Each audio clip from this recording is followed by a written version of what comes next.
Snow white और रोज red. एक समय की बात है, एक छोटे से कस्बे के छोटे से गांव में एक औरत अपनी दो बेटियों के साथ रहती थी। उनके नाम थे स्नो वाइट और रोज रेड। स्नो वाइट बहुत ही शर्मीली और दयालु इंसान थी और रोज रेड बहुत ही ऊर्जावान और शरारती। हर बार अगली शरारत तलाशती रहती थी। ध्यान रहे, रोज इतनी तेजी से नहीं। मैं ठीक हूँ माँ, मुझे कुछ नहीं होगा। हमने तुमसे कहा था ना। स्नो वाइट और रेड रोज हर दिन अपनी माँ की मदद करती घर के कामों में, और दिन के अंत में उनकी माँ परियों की कहानी सुनाती। ये उनकी सामान्य दिनचर्या भरी जिंदगी थी सर्दियों की शुरुआत तक। जब हालात दिलचस्प होने लगे, एक रात श्रीमती वाइट अपनी बेटियों को कहानी पढ़कर सुना रही थी। उन्होंने दरवाजे पर एक दस्तक सुनी। तीनों की तीनों चौंक गईं। उन्होंने घबराकर दरवाजे की ओर देखा और इस बात से चिंतित हो गई कि उसके दूसरी ओर कौन है। चिंता मत करो मेरी बच्चियों, ये कोई यात्री होगा जिसे दिशा निर्देश की जरूरत होगी। मैं जाकर देखती हूँ। नहीं माँ, ये मैं करूँगी।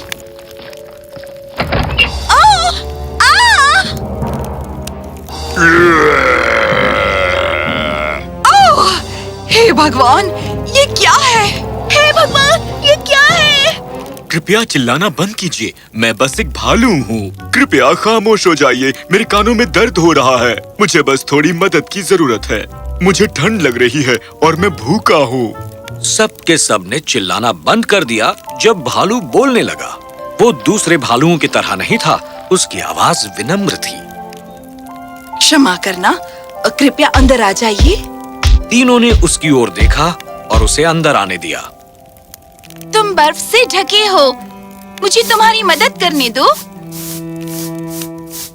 ओह, ये क्या कर रहे हो? नहीं, मत करो। नहीं, बंद करो ये सब। नहीं नहीं। ठीक है, बस काफी हो गया। अब तुम दोनों उसे कुछ गर्म पीने दो। उसे कंबल दो रोज। उस रात एक दोस्ती बन गई जो पूरी सर्दियों तक चली। हर दिन भालू उनके घर आता और उनके लिए उपहार लाता। वो अंगीठी की गर्माहट उससे साझा करते और उसे कहानियां पढ़कर सुनाते। दोनों ही उसका साथ पसंद करती।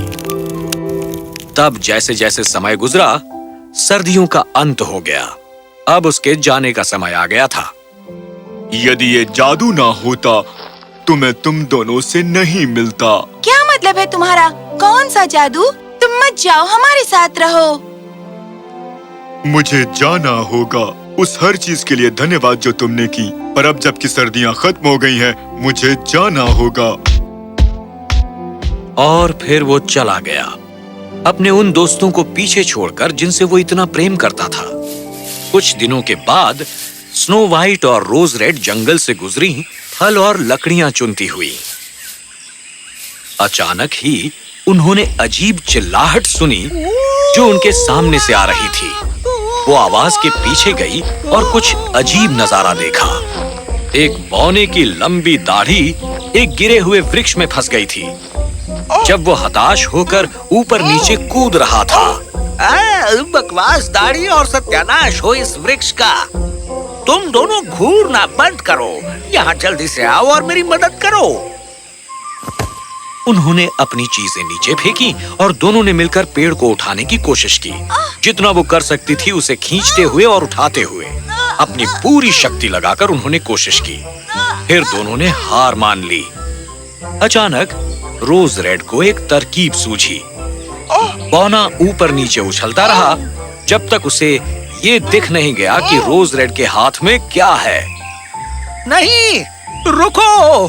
तुम्हारे ख्याल से तुम क्या करने वाली हो? नहीं, रुक जाओ। नहीं, मेरी बेशकीमती दाढ़ी। दोनों लड़कियों को बौने के इस व्यवहार से बहुत मजा आया। उन्होंने उसकी मदद की थी, फिर भी वो उनसे नाराज था।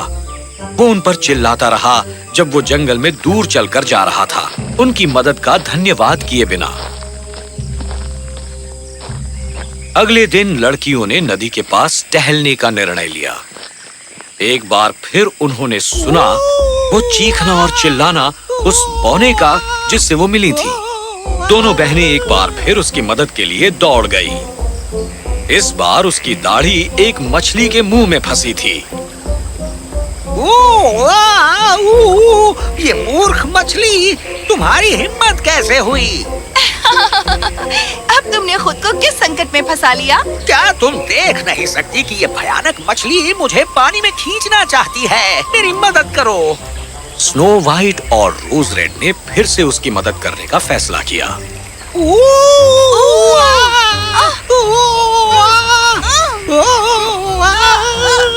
हम मुझसे नहीं जीत सकते, हम सब पानी में डूब जाएंगे। अब मैं तुम्हें और पकड़े नहीं रह सकती। मैं तुम्हारी दाढ़ी काटने वाली हूँ। क्यों क्यों क्यों क्यों तुम मेरी दाढ़ी के पीछे पड़ी हो? मैं अपने दोस्तों को मुंह कैसे दिखाऊंगा? मूर्ख लड़कियां। दोनों बहनें इसका मजा ले रही थी और वो हंसने लगी। पर फिर उन्होंने सुना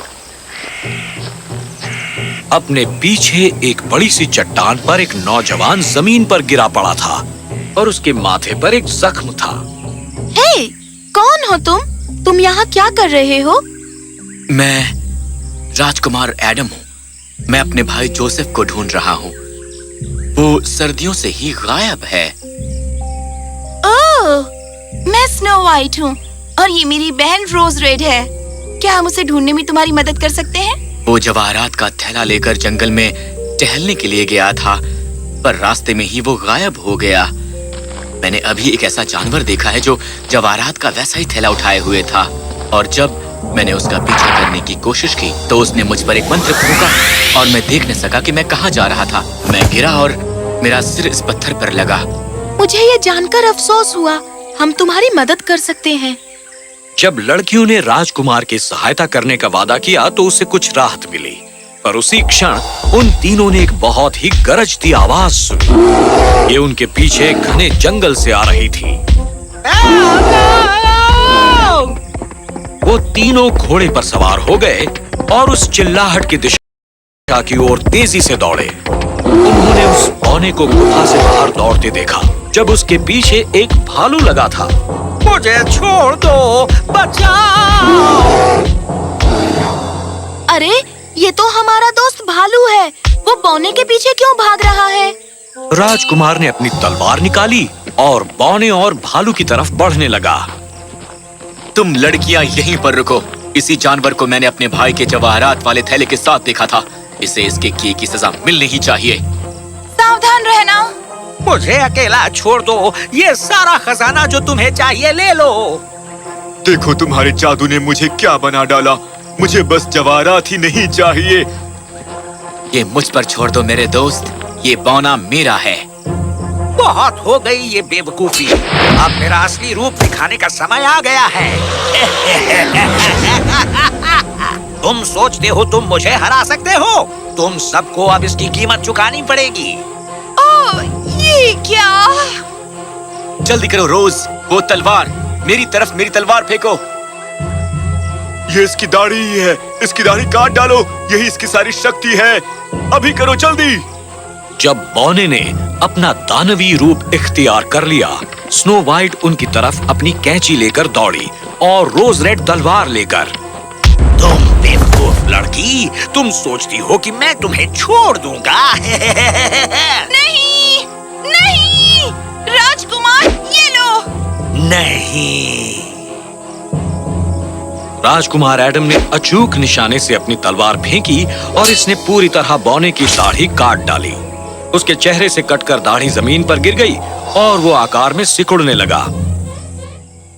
अचानक वो भालू एक खूबसूरत राजकुमार में बदल गया। वो था राजकुमार जोसेफ, जो राजकुमार एडम का भाई था। राजकुमार एडम ने अपने भाई की ओर देखा, फिर उसकी तरफ दौड़ा, उसे देर तक गले लगाने के लिए। मैंने तुम्हें बहुत याद किया मेरे भाई। तुम्हें देखे हुए काफी अरसा हो गया था। मुझे भी तुम्हारी बहुत याद आई भाई। इस दुष्ट बौने ने मेरे जवाहरात चुरा लिए थे और मुझ पर जादू कर दिया था। मैं स्नो और रेड का जितना धन्यवाद कर सकूं करूंगा। इन्होंने मेरे लिए बहुत कुछ किया है। राजकुमार जोसेफ ने उस दयालुता की बात की जो इन बहनों ने की थी। यही राजकुमार एडम ने भी किया। उन दोनों को उन बहनों से प्रेम हो गया था और वैसे ही बहनों को भी उनसे प्रेम हो गया था। एक विवाह जो उस राज्य में सबसे विशाल था। स्नो वाइट ने राजकुमार एडम से विवाह किया और रोज रेड ने राजकुमार जोसेफ से। अब स्नो वाइट और रोज रेड जो पहले भालू से डरती थीं, अब उन्होंने भालू के रूप से आगे देखा। ये हमें बताता है कि किसी का सही स्वभाव उनके हृदय से जाना जाता है और उदारता और प्रेम जादू का शाप तोड़ सकती है जो शायद संसार आप पर डाले।